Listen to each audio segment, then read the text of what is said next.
Bagong taon na, magbago ka na. Nagbabalik tayo sa family-friendly story nila Tommy Tomato and the Magic Pussycat. Sa nakaraang kabanata ay makikita natin si Tommy na sinisingil ng 100 tower coins ang gulat na kalabaw.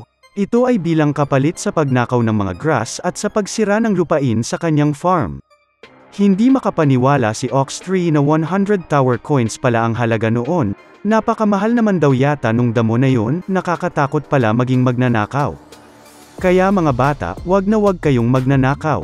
Meow, ngayon alam mo na, bilisan mo na at bayaran mo na ang multa na 100 tower coins.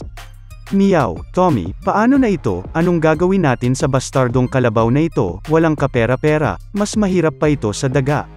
Ano pa ba sa tingin mo Moon-ing, kung hindi niya kayang makapagbayad gamit pera, di magbabayad siya gamit ang kanyang katawan?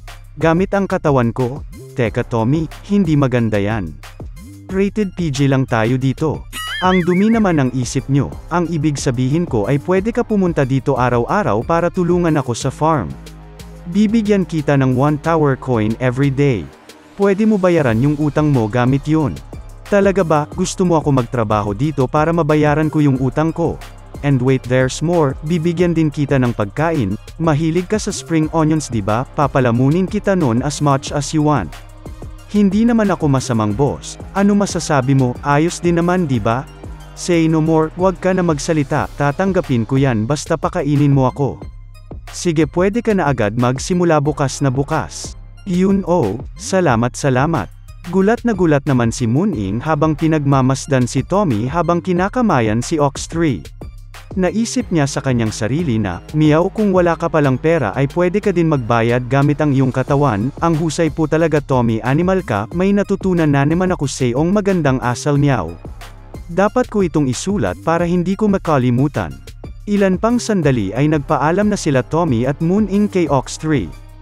Ang galing mo Moon-ing, nahuli mo na yung magnanakaw, plus, nagkaroon pa ako ng worker dahil sayo, good job. Okay ba talaga yung ginawa ko Tommy? Seryoso ka meow? Sige nga kung magaling talaga ako penging prize. Sige, extend ko ang sales cat status mo ng 1 buwan.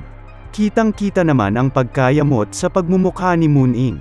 Nanggigil si Moon-ing at kumabit sa binti ni Tommy habang sinasabi na, bigyan mo pa ako ng mas marami putik ka. Sa sumunod na araw ay pinakita sa atin ang malalakas na waves sa loob ng cave. Lumalabas na nakikipagtuos na naman pala sila Tommy at Black Rabbit sa mga crayfish. Go Black Rabbit! Sugurin mo sila. Sa isang was-iwas pa lang ng hammer ni Black Rabbit ay maraming crayfish agad ang nagsitalsikan. Habang nakikipaglaban si Black Rabbit ay hinahanda na sila ni Tommy para maluto. Ayos, marami-rami na nagawa natin, pwede na tayong tumigil. Sapat na pagkain na siguro ito para kay Bear Brand at kay Winnie. Good job Black Rabbit, patindi ng patindi lalo ang mga skills mo. Aba teka Black Rabbit, yung katawan mo nag-go glow, anyari, bigla naman lumipad ang hammer ni Black Rabbit at umilo ng todo. Matapos nun ay lumabas ang isang upgraded hammer na may patusok na sa dulo. Pinagmasdan nito nila Tommy at Black Rabbit na may pagtataka sa kanilang mga mukha. Grabe ka na Black Rabbit, mas matindi pa yan sa pag-level up. Ito na siguro yung second awakening mo no, amazing. Tuwang-tuwa si Black Rabbit habang pinapalakpakan siya ng lahat. Ipapaubaya ko na sayo ngayon ang pag-hunt sa crayfish completely okay. Matapos nun ay dumating na si Winnie the Pooh sa cave at tinawag si Tommy.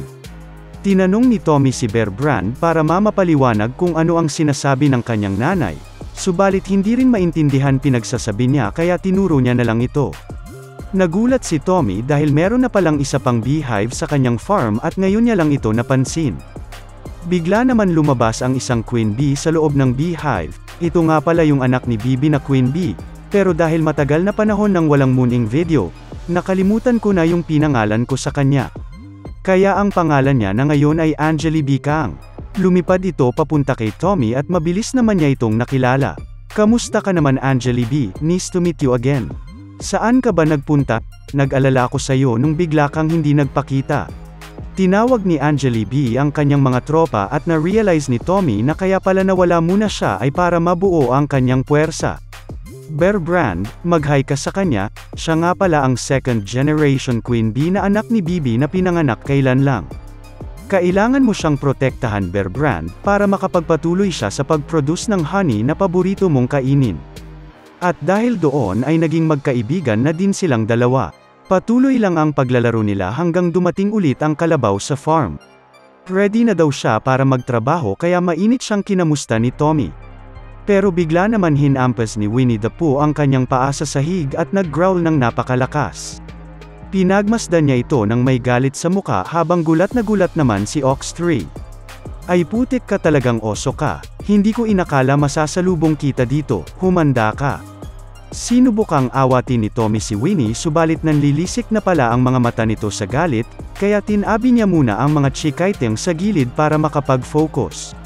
Matapos nun ay makikita natin ang ibang mga katropa na umakyat upang makichismis sa pangyayari. Hoy Moon-ing, tulungan mo akong awatin silang dalawa. Hindi sila nakikinig sa akin eh.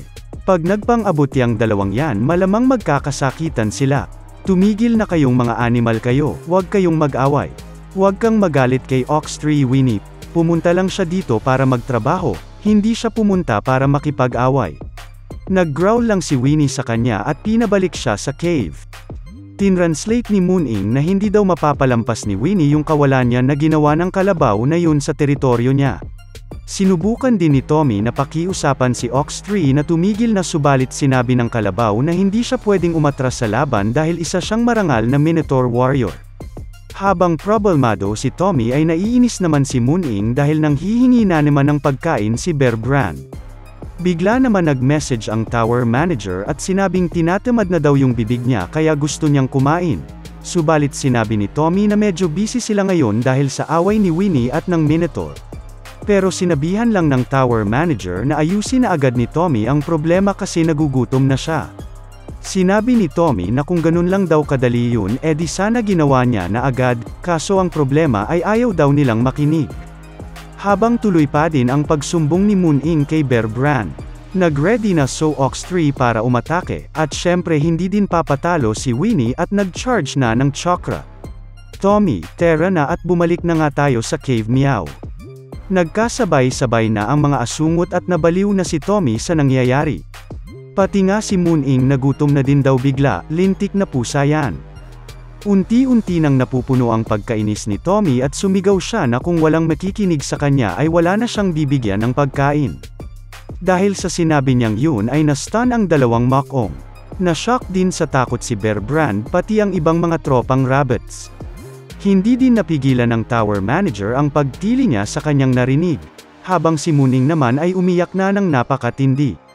Nang inig sa takot ang lahat ng mga kahayupan sa farm dahil doon kaya tinihil ko muna yung kwento.